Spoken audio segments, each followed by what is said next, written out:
दिल्ली और उत्तर प्रदेश के बाद अब बिहार में भी कोरोना वायरस के वैक्सीन को लेकर सियासत तेज हो गई है। सियासत के इस रेस में कांग्रेस ने बड़ी छलांग मारी है।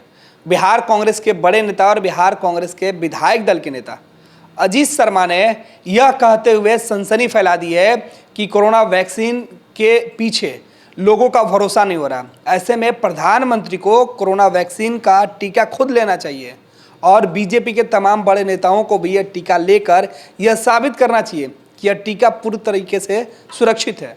हालांकि अजीत शर्मा का यह बयान उत्तर प्रदेश के पूर्व मुख्यमंत्री अखिलेश यादव और कांग्रेस के वरिष्ठ नेता शशि थरूर के बाद आया है। इन दोनों नेताओं ने पहले ही कोरोना वायरस के जो वैक्सीन है, जो ट्रायल चल रहा है, उस पर इन्होंने संदेह जताया था इसके भरोसे को लेकर कि क्या यह सच में काम करेगा नहीं।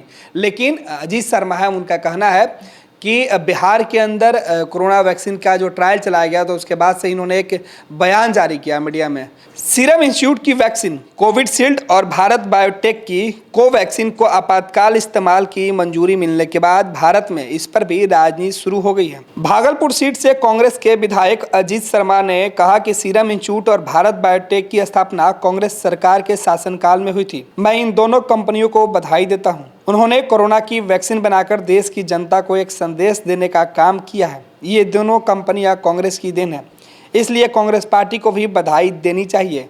एक तरफ कांग्रेस विधायक अजीत शर्मा जहां कोरोना का वैक्सीन का जो आया है उस पर सवाल उठा रहे हैं, वहीं दूसरे तरफ इसे बनाने वाली कंपनियों के पीछे श्रेय लेने से भी नहीं हट रहे हैं। उनका कहना है कि जिन कंपनियों ने इस वैक्सीन को बनाया है उसकी स्थापना कांग्रेस काल में हुई थी। ऐसे में केवल भाजपा के नेता यह कह रहे हैं कि कोरोना का वैक्सीन 1 साल के अंदर उनके शासनकाल में बनके तैयार हुआ है। इसके पीछे की कारण क्या है, इसके लिए कांग्रेस पार्टी को उन्हें बधाई देनी चाहिए। यह बातें तब हो रही है जब कोरोना वैक्सीन के टीकाकरण के दौर में खुद को टीका लगवाने से पहले प्रधानमंत्री नरेंद्र मोदी को टीका लगवाने की बात करके यह सवाल उठाया जा रहा है कि क्या यह वैक्सीन पूरी तरीके से सुरक्षित है या नहीं। तो दूसरे तरफ अजीत शर्मा यह भी कह रहे हैं कि वैक्सीन बनाने वाली कंपनी के लिए कांग्रेस पार्टी को धन्यवाद देना चाहिए। अब बड़ा सवाल यह उठता है कि क्या एक तरफ सवाल यह उठाना कि यह जो बना हुआ है वैक्सीन वो भरोसेमंद है या नहीं, दूसरा सवाल यह है कि जिन कंपनियों ने इसे बनाया है उनको धन्यवाद देना है।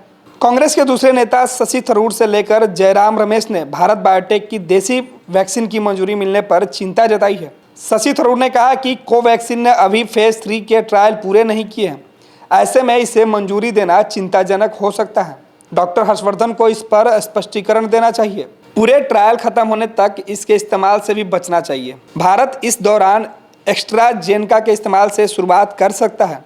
इससे पहले समाजवादी पार्टी के नेता अखिलेश यादव ने भी वैक्सीन पर चिंता जताते हुए कहा था कि वे भाजपा की वैक्सीन नहीं लगवाएंगे। आपको बता दें कि एक ओर जहां राजनीतिक पार्टियां सवाल उठा रही है, वहीं दूसरी ओर देश के लोगों के लिए एक अच्छी खबर है। कोरोना वैक्सीन को लेकर drug controller general of India यानी DCGI ने बड़ा ऐलान किया है।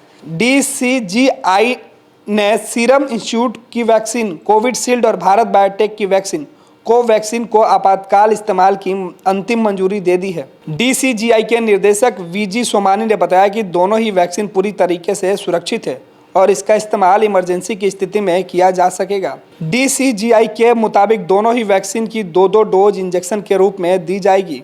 इन दोनों वैक्सीन को 2 से 8 डिग्री के तापमान में सुरक्षित रखा जा सकता है। सोमानी का कहना है कि वैक्सीन 110% सुरक्षित है। उन्होंने कहा कि अगर सुरक्षा को लेकर तनिक भी चिंता रही तो वे किसी भी वैक्सीन को अप्रूव नहीं करेंगे। VG सोमानी ने कहा कि हल्के साइड इफेक्ट होते हैं, लेकिन इसे लेकर चिंता की कोई बात नहीं है। उन्होंने कहा कि हल्का बुखार, दर्द, एलर्जी जैसी चीज़ें हर वैक्सीन से होती है।